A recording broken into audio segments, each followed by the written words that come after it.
Американскиот државен секретар Мајк Помпео пред студентите на Универзитетот Стенфорд во Сан Франциско ја опиша стратегијата на американската администрација во справувањето со Иран како комплексна акција.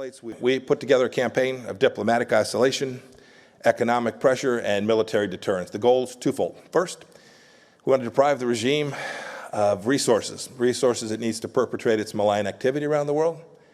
And second, we just want Iran to behave like a normal nation. Just be like Norway.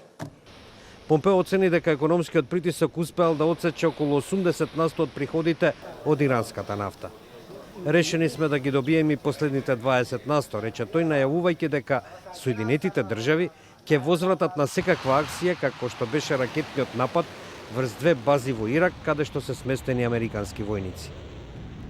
До ова дојде откако во американски напад со беспилотни летала во аеродромот во Багдад беше убиен иранскиот генерал Касим Солејмани.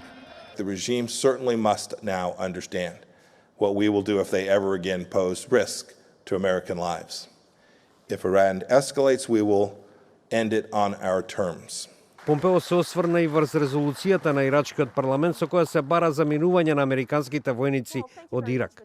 При тоа тој изјави дека повеќето лидери во таа земја приватно сакаат останување на американските војници. But I've probably had 50 phone calls with various Iraqis over just these past 10 days. Sunni leaders, Kurdish leaders, Shia leaders from a broad spectrum of the Shia community as well.